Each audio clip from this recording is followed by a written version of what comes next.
5월은 가정의 달입니다. 오늘 5월 우리 광고 드렸던 대로 우리 5월의 수요 예배는 우리 가정의 달 특집으로 진행하게 우리 되었습니다.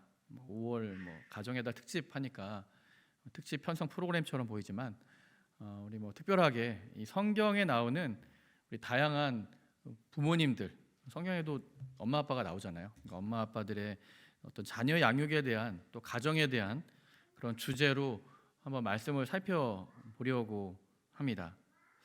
요즘 교회에서 또 자주 언급하는 그 용어 가운데 하나가 다음 세대입니다.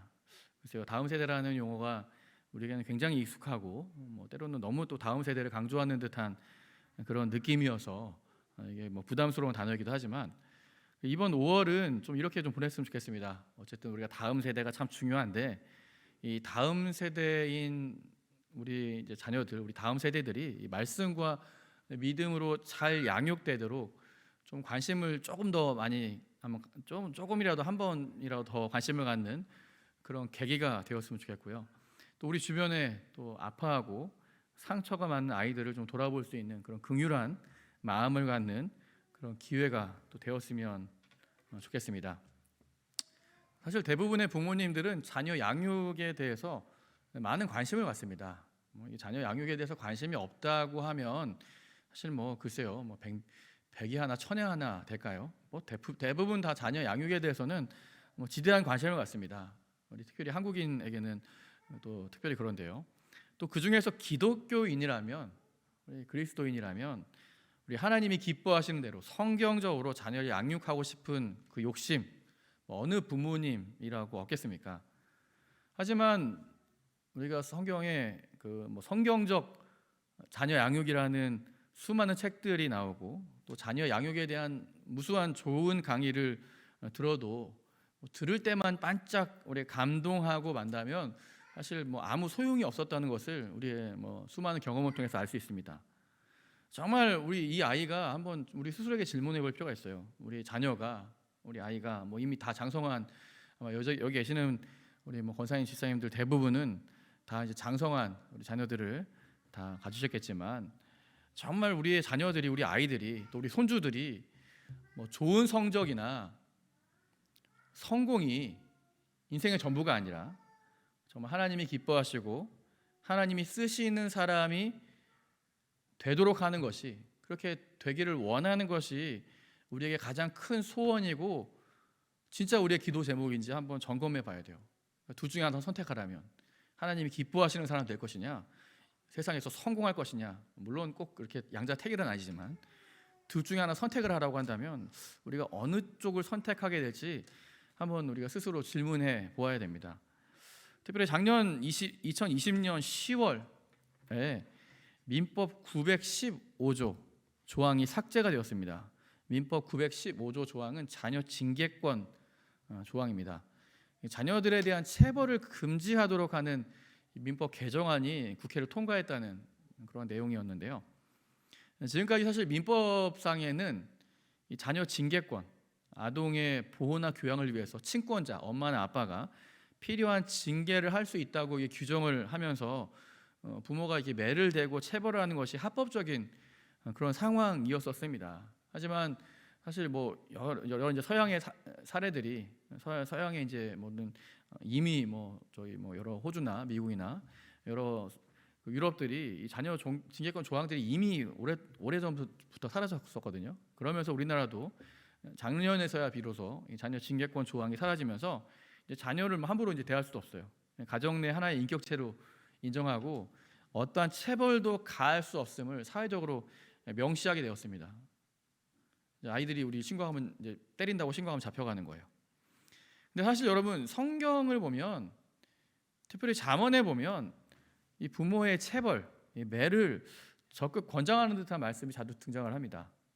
이 채찍과 꾸지람이 아이에게 지혜를 준다는 잠언 29장 15절 말씀부터 아이를 향한 이 채찍, 이 징계하는 매가 아이가 미련해지지 않도록, 미련하면서 멀리하도록 돕는다는 잠언 22장 말씀도 있고, 잘못하는 아이를 채찍으로 때려야, 징계해야 그 영혼을 음부에서 구원할 수 있다. 이런 잠언 23장 말씀도 있고요. 매를 아끼는 부모는 자녀를 미워하는 것이다. 이런 말씀도 있고, 또 하나님도 그 사랑하는 자녀를 징계하신다. 이런 요한일서 말씀도 있는 거 보면 그렇기 때문에 여러분 체벌을 막 금지하라. 또 우리 민법에서도 그렇게 체벌을 금지하도록 했지만 체벌을 금지하는 것이 오히려 어떻게 보면 성경을 따르지 않는 것처럼 보일 수도 있습니다. 성경에서는 이게 막 체벌을 권장하는 것 같거든요. 물론 훈육을 핑계로 학대 수준의 폭력을 가하는 것은 당연히 금지되어야 되지만 아이가 잘못된 방향으로 할 때 깨우치고 바로잡는 것이 부모의 책임이기 때문에 아마 성경에서 이렇게 사실 매를 권장하기보다는 아이가 잘못된 방향으로 하지 않도록 깨우치고 바로잡는 것이 부모의 중요한 책임이다라는 것을 강조하는 말씀이라고 할 수 있는데요. 여기 한 아이가 있습니다. 이 아이는 좀 남달랐습니다. 일단 무지무지하게 힘이 셌어요. 천하장사였죠. 맨손으로 사자를 때려잡고 1000명의 군인과 1대 1000으로 싸워도 이기는 슈퍼 파워를 가진 그런 사람이었습니다. 이 어마어마한 건물도 이 사람이 힘을 한번 주면 그냥 무너져 내려버리는 괴력의 소유자였습니다. 아마 이 세상에 여러분 영화가 아니라 실제로 슈퍼맨이 존재한다면 아마 이 사람이 가장 근접한 사람이 아닐까 싶어요. 바로 이 삼손에 대한 이야기입니다. 삼손이 그만큼 힘이 셌죠. 삼손은 성경에 나오는 남자들 중에 가장 강한 남자로 소개되고 있습니다. 하지만 우리가 사실 삼손에 대해서 이미 익히 알다시피 여러 면에서 참 많이 부족하고 취약한 사람으로 우리 알려져 있습니다. 삼손은 진짜 무시무시한 슈퍼 파워를 가졌지만 실패한 성경의 인물 중 한 사람으로 그렇게 이야기되고 있다는 거죠. 사실 여러분 그렇잖아요. 삼손이 이스라엘의 모든 그 여러 사사들 중에서도 가장 탁월한 재능을 가졌습니다. 사실 삼손도 굉장히 지혜로웠고 힘도 셌고 능력도 있었습니다. 하지만 그것을 선용하지 못한 거예요.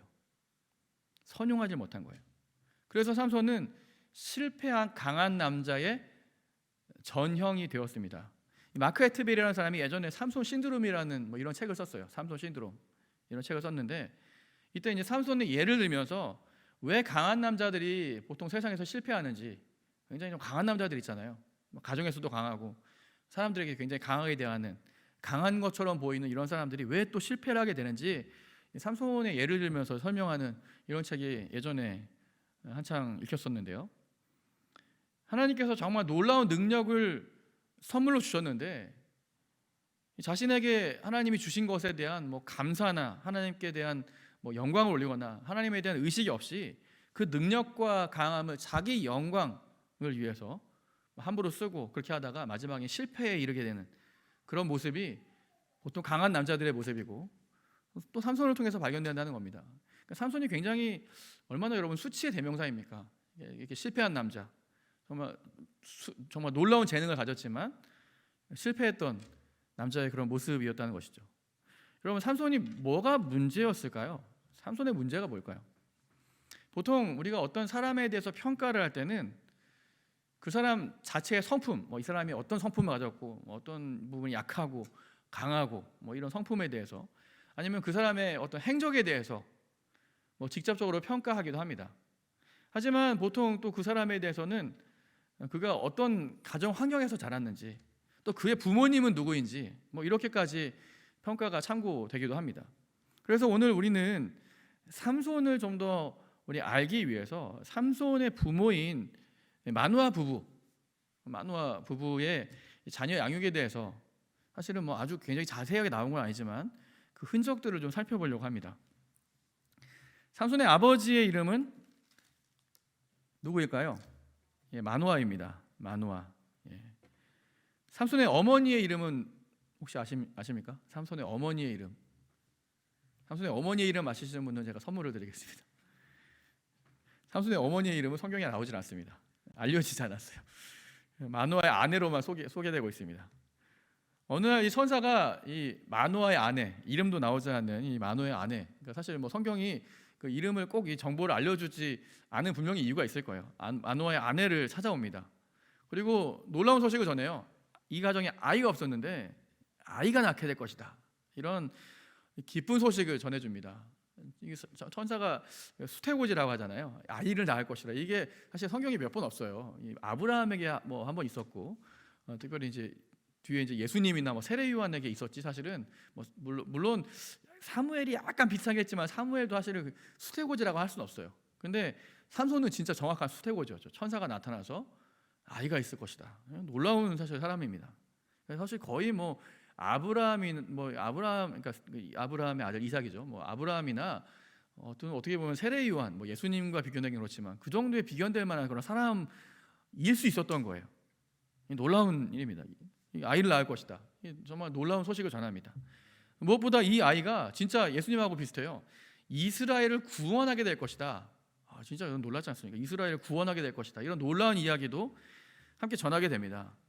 여러분, 부모님의 입장에서 보면 천사가 와서 우리에게, 우리가 아이가 없었는데 이렇게 아이를 낳을 것이고 이 아이가 정말 장차 큰 인물이 될 것이다, 이런 소식을 들으면 여러분 얼마나 가슴 벅찬 이야기입니까? 아마 굉장히 가슴 벅찼을 것 같아요. 그리고 게다가 이 부부에게 오랫동안 자녀가 없었다. 불임 부부였거든요.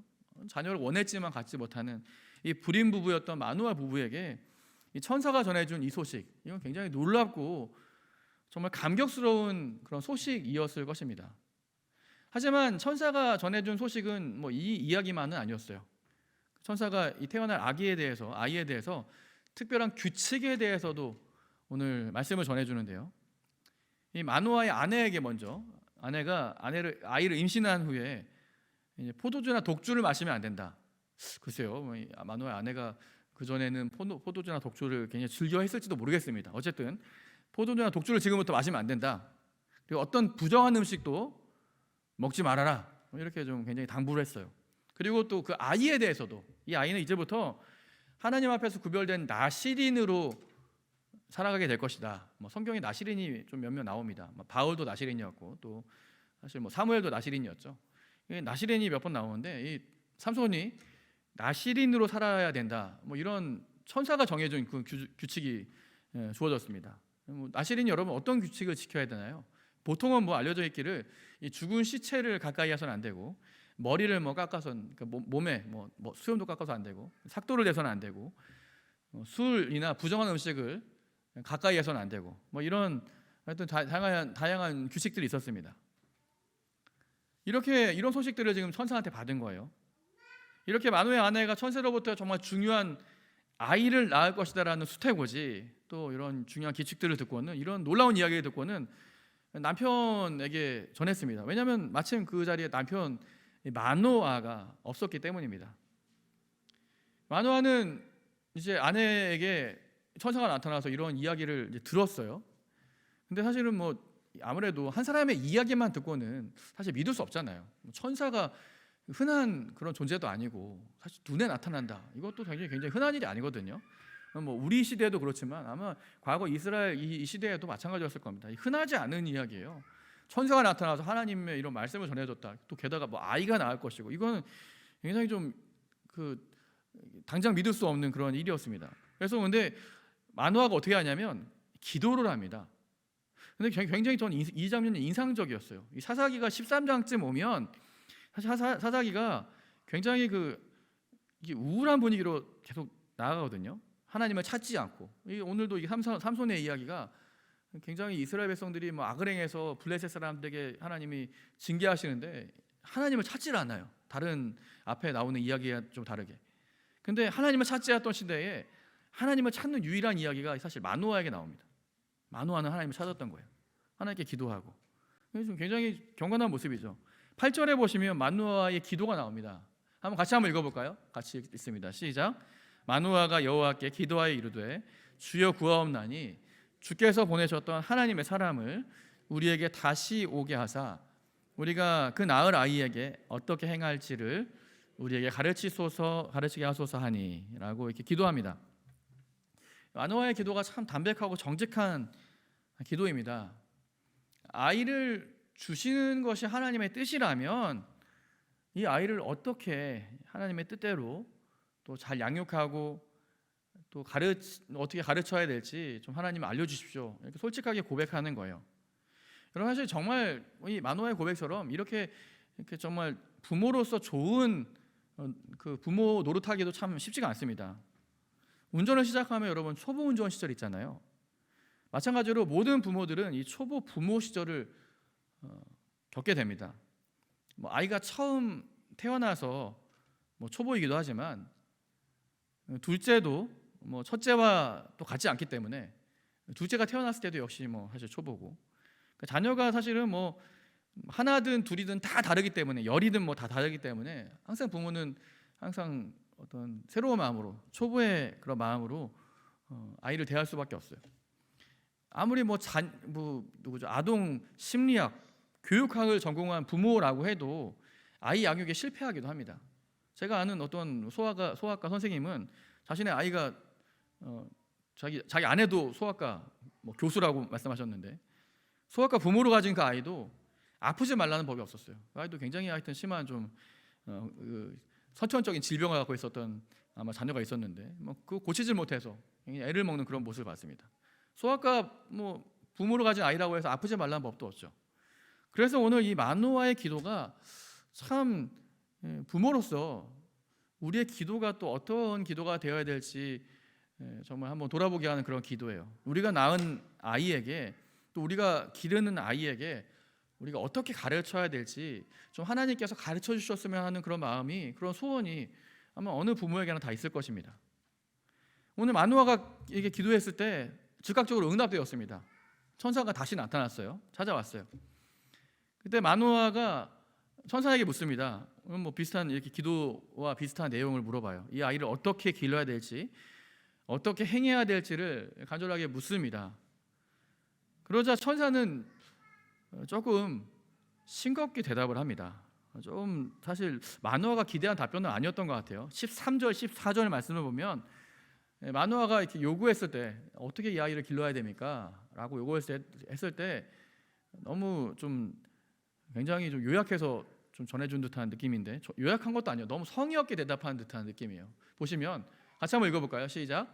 여호와의 사자가 마노아에게 이르되 내가 여인에게 말한 것들을 그가 다 삼가서 포도나무의 소산을 먹지 말며 포도주와 독주를 마시지 말며 어떤 부정한 것도 먹지 말고 내가 그에게 명령한 것은 다 지킬 것이니라 하니라. 글쎄요, 아마 마노아의 아내에게 앞에 했던 그런 이야기 말고 다른 이야기를 많이 해줬는지는 잘 모르겠습니다. 하지만 마노아가 다시 물어봤을 때는 이 천사가 좀 두 번 말하기가 좀 싫었던 것 같아요. 이미 다 얘기해줬는데 두 번 반복하지 않을 테니까 이미 그 아내에게 얘기했던 걸 잘 삼가고 시켜서 명령을 다 지켜라, 이렇게 이야기했습니다.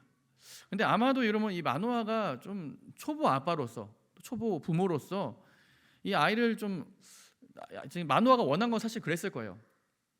이 어떤 원칙에 따라서 이 아이를 좀 가르쳐야 될지 어떤 세부 규정, 좀 어떤 자녀 양육 목록.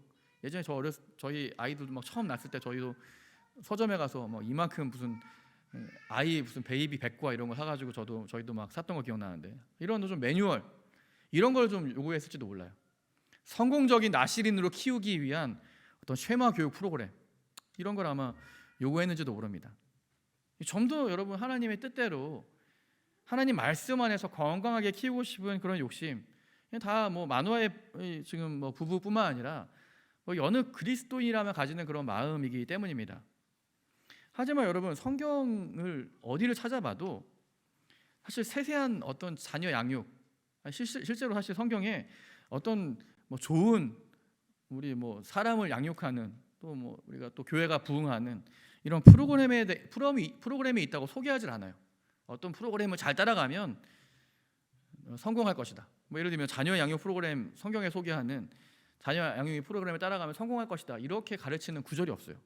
또 만약에 여러분 성경에 그런 자녀 양육 프로그램이 어떤 매뉴얼처럼 우리가 주어졌다고 해도, 어떤 성경 한 권이 어떤 자녀 양육에 대한 성경으로 기록되었다고 해도, 여러분 그렇게 우리가 따른다고 해서 이 아이가 또 정말 이 말씀대로 또 훌륭하게 또 잘할 수 있으리라고 사실 기대할 수도 없을 것 같아요. 왜냐하면 우리가 처한 환경이 너무 다 다르기 때문에. 실제 여러분, 성경적으로 자녀 양육한다는 것은 어떤 프로그램에 따라서 하는 게 아니죠. 성경적으로 자녀 양육한다는 건 어떤 걸까요? 이 자녀들이 스스로 하나님 말씀 안에서도 생각하고 하나님 말씀 안에서 판단을 하고 하나님 말씀을 모든 삶에서 좀 스스로 적용할 수 있는 그런 사람으로 양육하는 거, 이게 하나님 말씀으로 양육하는 보통 성경이 말하는 방법입니다.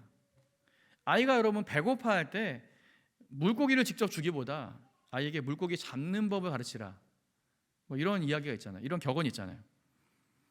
여러분 뭐 이런 우리 격언처럼 뭐 우리가 성경에 이렇게 하면 성공하고 이렇게 하면 실패한다는 그런 해답을 주는 것보다 하나님 말씀 안에서 좀 부딪히고 스스로 막 부딪히고 하나님 말씀 안에서 좀 생각하고 하나님 말씀대로 살아가는 그런 방법을 이 성경을 통해서 가르쳐 주길 원한다는 거죠. 그게 오늘 성경적인 성경에 나오는 자녀 양육에 대한 그런 이야기들입니다. 여러분 때로는 우리가 뭐 실제 삶이 어떤가요? 우리가 하나님 말씀대로 살다가 실패하기도 합니다. 하나님 말씀대로 순종하고 다 따르면 막 다 성공하고 막 그러나요? 다 잘 되고 다 잘 풀리고? 그렇지 않아요. 하나님 말씀대로 살다가도 뭐 실패하기도 하고 넘어지기도 하고 아프기도 하고 뭐 심지어 죽기도 합니다. 믿음으로 살아도 얼마나 많은 고난을 겪습니까? 하지만 우리가 이런 상황에서도 내가 자족하기를 배웠노니 때로는 풍부에 처할 줄도 알고 궁핍에 처할 줄도 알아. 내가 이 모든 일에 대해서 내가 일체의 비결들을 배워노라. 내게 능력 주시는 자에서 내가 모든 것을 할 수 있느니라. 이게 성경의 원리잖아요. 끝까지 하나님이 어떤 상황을 주셔도 어떤 우리 결과를 주셔도 끝까지 하나님을 신뢰하고 표대를 향해서 우리 부르심에 따라서 살아가고 믿음으로 나아가는 그런 성경적인 적용이 사실 필요한 거죠. 우리에게 프로그램 매뉴얼이 필요한 게 아니라. 하지만 이렇게 뭐 어떤 성경을 좀 유연하게 좀 실제적으로 적용하는 그런 일에는 관심이 없고 보통 우리 대부분의 사람들은 따르면 성공할 것 같은, 따르면 꼭 뭔가 이루어질 것 같은 어떤 단기 양육 프로그램, 어떤 세부 규칙, 매뉴얼 이런 걸 원하기 때문에 그런 걸 사실 찾기 때문에 대부분 실패한다는 겁니다. 마노아가 그랬어요. 마노아가 사실 이렇게 좀 어떤 매뉴얼을 좀 원했던 것 같아요. 어떻게 행할지를 좀 천사를 통해 듣긴 들었지만 사실 마노아 스스로도 이것을 유연하게 적용하는데 실패합니다. 그러니까 삼손에게도 사실 그것을 잘 못 가르쳤어요. 삼손이 어느 날 부모님께 한 블레셋 이방 여인을 데리고 왔습니다.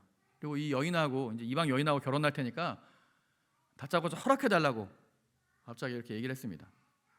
그랬더니 마노아가 삼손의 부모가 삼손에게 아들에게 그 이스라엘 백성들이 지켜야 되는 원칙을 말합니다. 여러분 이스라엘 백성들이 지켜야 되는 결혼 원칙이 뭔가요?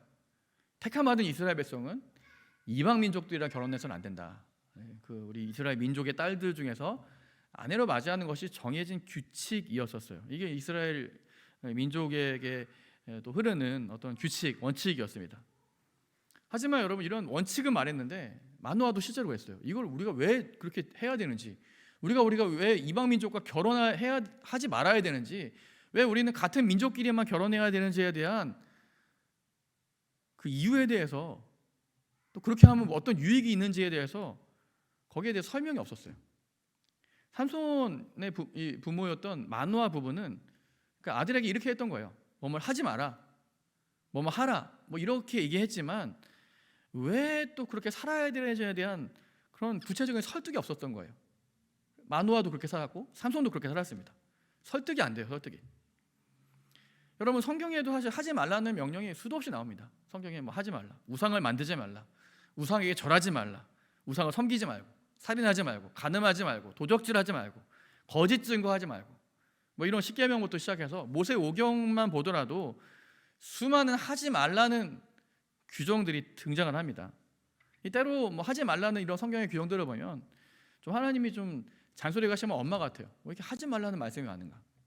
근데 여러분 사실은 이런 수많은 금지 조항, 하지 말라, 하라라는 이런 하나님의 이런 명령과 금지 조항에 대해서 사실 하나님은 분명히 또 그렇게 해야 되는 이유, 또 그렇게 하지 말아야 되는 이유에 대해서 항상 설명을 하십니다. 하나님은 그래도 굉장히 좋은 양육 방법을 택하신 거예요. 하지 말아야 되는 이유도 분명히 말씀하셨어요. 우상들을 섬기지 말아야 되는 이유가 뭘까요? 우상을 섬기지 말고 절하지 말아야 되는 이유가 뭐예요? 하나님이 사실 질투하시는 하나님이니까 하나님에 대해서 알려주시잖아요. 내가 질투한 하나님이기 때문에, 내 사랑이 너무나 크기 때문에 우상 숭배라고 딴 눈을 파는 하나님을 멀리하는 사람들을 두고 볼 수가 없는 거예요. 내가 사랑하는데 한눈을 봐라? 이게 하나님이 굉장히, 그래서 사실 이 표현을 좀 적절한 표현이 없으니까 하나님이 이거를 질투하는 하나님이라고 표현을 했어요. 사실 굉장히 좀 거북한 표현이지만 그만큼 하나님이 우리를 사랑하시는데, 사랑하는 사람들이 딴 눈을 팔면 이게 하나님은 용납할 수 없는 거죠. 하나님의 열정과 사랑 때문이라는 거죠. 하지만 또 하나님을, 그러니까 우상 숭배하지 않고 하나님만 사랑하고 하나님의 계명을 지키는 사람들에게는 어떤 또 약속을 주십니까? 그렇게 약속을, 하나님만 사랑하라라는 이런 말씀을 따르면 또 거기에 대해 합당한 한없는 복과 은혜를 주실 것이라고 또 그 이유에 대해 설명을 하세요. 거짓말하지 말라, 이런 규정도 있죠. 왜 우리가 거짓말하지 말아야 돼요? 성경이 말하니까? 그렇지 않습니다. 성경에는 거짓말하지 말라라는 그 명령과 함께 단지 거짓말하지 말라는 명령에서 그치지 않아요. 그 이유까지도 분명히 설명합니다. 우리가 거짓 증거하지 않고 진실하면 자기 자신을 지킬 수 있고 다른 사람들과 신뢰 관계를 쌓을 수 있습니다. 진실을 통해서, 거짓이 아니라 우리 진실함을 통해서 다른 사람들의 어떤 든든한 신뢰 관계를 얻게 되고 또 기회가 열리게 돼요. 반면에 거짓말을 하게 되면, 또 거짓말이 습관이 되면 사람들과의 신뢰가 깨지는 것은 물론이거니와 관계가 무너집니다. 우리가 자녀들에게 단순히 거짓말하지 말라라고 가르치는 것으로는 부족하다는 거죠. 왜 거짓말하지 말아야 되는지, 성경이 말하는 나머지 이유에 대해서도 함께 가르쳐 줘야 된다는 것입니다. 여러분, 우리가 왜 죄를 지어서는 안 됩니까? 성경이 금지하기 때문에? 성경이 금지하기 때문만이 아니에요. 죄를 짓지 않아야 되는 이유도 분명히 성경에서 말하거든요. 죄는 하나님의 의도에서 벗어나는 것이다, 관역에서 벗어나는 것이다, 이런 말이 있잖아요. 죄를 지을 때는 자신도 망가지고 또 자신이 죄를 지으면 다른 사람의 인생까지도 망가집니다. 아담이 그랬잖아요. 아담과 하와가 자기만 죄를 짓는 것으로 끝나는 것이 아니라 다른 사람의 인생까지도 망가지게 되는 그런 원죄. 지금 사실 우리가 짓는 죄도 마찬가지예요. 다른 사람에게 영향을 미치고 망가지기 때문에.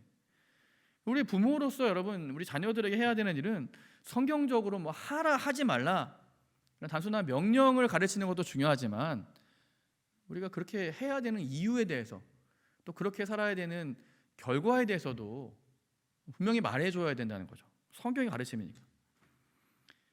부모가 진짜 아이에게 옳고 그름에 대해서 가르치고 우리가 이해하도록 도울 때 아이들이 이제 스스로 그렇게 우리가 이것을 왜 해야 되고 왜 하지 말아야 되는지 이유를 이제 좀 터득하게 되면 우리 자녀들이 좀 성장하게 돼서 어떤 일을 우리가 만나더라도 우리가 이것을 해야 되는 이유, 하지 말아야 되는 이유, 그 이유에 대해서 우리가 이미 익히 우리가 들었기 때문에 단지 명령을 들은 게 아니라 우리는 이유를 들었거든요. 그래서 올바른 결정을 낼 수 있는 거예요.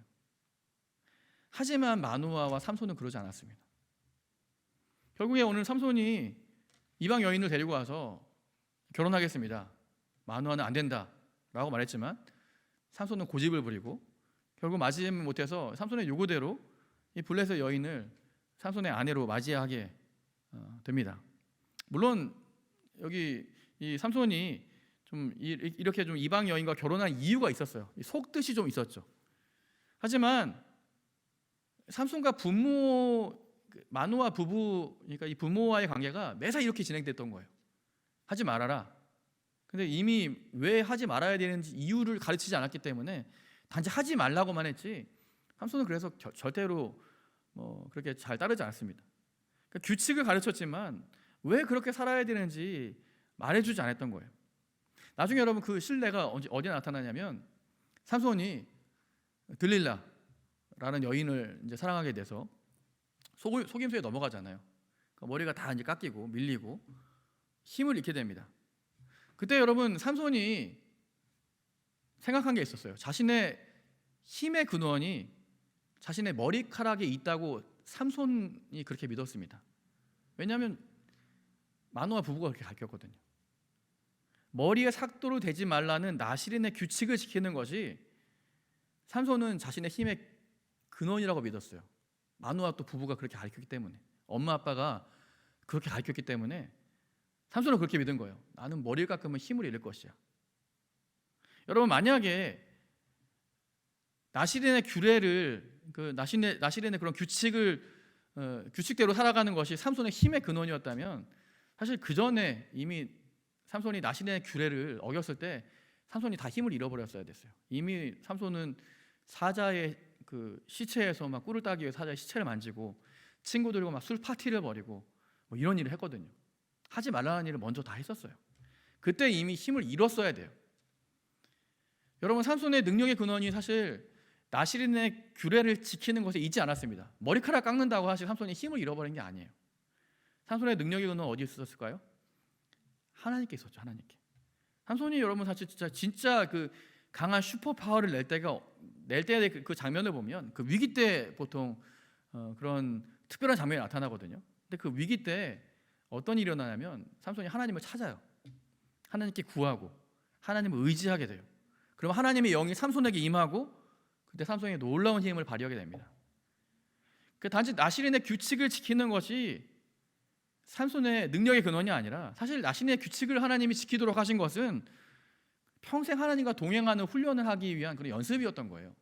그래야지 삼손이 정말 능력 있는 사람으로 살아가니까. 나시린의 규칙을 지켜라. 그러면서 하나님과 동행하라. 하나님의 영이 충만하도록 하라. 이게 하나님의 사실 의도였었죠. 나시린의 규칙을 지키는 것이 하나님의 의도가 아니라. 하지만 왜 그렇게 해야 되는지, 왜 하지 말아야 되는지에 대해서 이유를 배우지 못하고 그냥 원칙만 들었던 그 삼손은 결국 실패된 인생, 그렇게 살게 된 것입니다. 만약에 여러분, 삼손이 이런 엄청난 능력만큼 우리가 왜 나시린의 규례를 지켜야 하는지, 또 우리가 하지 말아야 될 이유에 대해서, 그런 일에 대해서 분명한 이유와 목적을 마음으로 새겼다면, 이해했다면 아마 삼손의 인생이 달랐을 거예요. 아마 성경의 결론이 좀 달라지지 않았을까요? 아마 성경의 또 다른 뭐 사무엘이나 모세나 아브라함의 버금가는 아마 믿음의 사람으로 아마 결론을 내리면서 아마 성경이 맞췄을지도 몰라요. 하지만 안타깝게 그러지 못했습니다. 우리 자녀들도 여러분 마찬가지입니다. 우리가 뭐 자녀를 우리가 양육할 때 우리 다음 세대들에게 우리가 주의를 지키는 것, 뭐 11조를 하는 것, 성경 말씀대로 사는 것, 그렇게 우리가 원칙을 가르치는 것도 참 중요합니다. 하지만 우리가 왜 말씀을 따라 살아야 되는지, 또 우리 말씀에 따라 해야 될 일과 하지 말아야 될 일들을 가르치는 것 이상으로 우리가 그렇게 믿음으로 막 분주하고 살아내야 되는 합당한 이유에 대해서, 좀 설득력 있는 이유에 대해서 마음으로 깨닫게 하는 그런 일들이 우리 가운데 있어야 된다는 거죠. 또 그렇게 말씀의 원칙대로 우리 또 어른 세대인 우리들이 단지 하지 말라 하라 이런 규칙을 따르는 사람이 아니라 정말 마음에서 우러나서 하나님의 말씀의 원칙대로 우리가 이유 있는 그런 삶을 살아가는 우리 어른들의 합당한 삶의 모습을 보여준다면 아마 다음 세대의 미래는 밝을 것입니다. 오늘 마침 어린이날입니다. 우리 어린이는 미래를 보는 창이라 행복을 여는 문이다, 뭐 이런 어린이날에 유명한 그 구절이 있는데요. 아이들이 하나님의 말씀이라는 창을 통해서 세상을 바라볼 수 있는, 또 바로 볼 수 있는, 정말 마음에서 우러나오는 순종과 신앙으로 살아갈 수 있도록 우리 자녀들을 잘 이끌고 양육할 수 있는 그런 비전, 오늘 그 비전이 오늘 우리 교회와 또 부모된, 또한 우리 조부모된 우리 모두의 그런 비전이 되시기를 주의 이름으로 축원합니다.